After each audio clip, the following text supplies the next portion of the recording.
আমার সাথে আপনার সমস্যা কি? কেন আমার পিছনে পড়ে থাকেন? আপনি নিজেই সাবধান হতেন। সরি বলুন আমাকে। আমি আপনাকে সরি বলবো?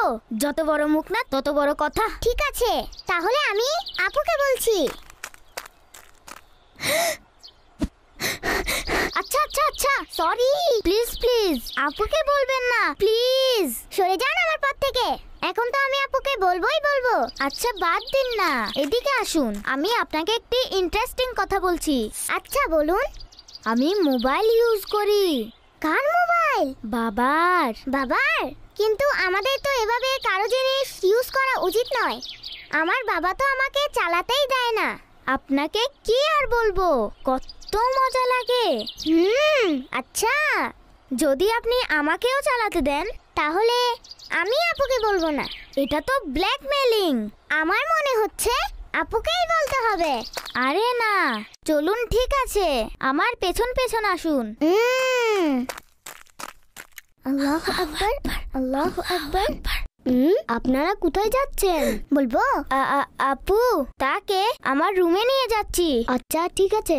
শোনো শোনো কানিস ফাতেমার কথা। এটি কার রুম? বাবার। এখানে তো মোবাইল রাখা আছে। আচ্ছা আচ্ছা, বাহিরেই দাঁড়িয়ে থাকুন, আমি ভিতরে মোবাইল ইউজ করব। 5 মিনিট আমি এবং 5 মিনিট আপনি। ব্যাস, যখনই আপু আসবে দ্রুত আমাকে আওয়াজ দিবেন। চলুন ঠিক আছে, তবে তাড়াতাড়ি আসবেন। ঠিক আছে। শোনো শোনো কানিস ফাতেমার কথা। সে বাইরে এখনো আসছে না কেন? কতটা সময় লাগিয়ে দিল সে?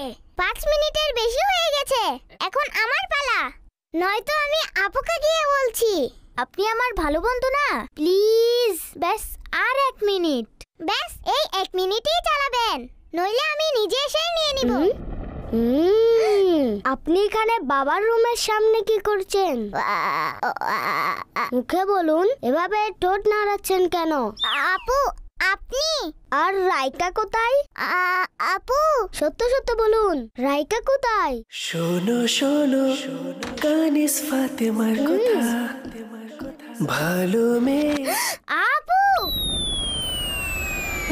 রাইকা, প্রথমে আপনি আলমারি থেকে বাহিরে আসুন। শিশুরা এমন কোন স্থানে নিজেকে নিজে লুকানো উচিত নয় যেখানে তাদের দম বন্ধ হতে পারে।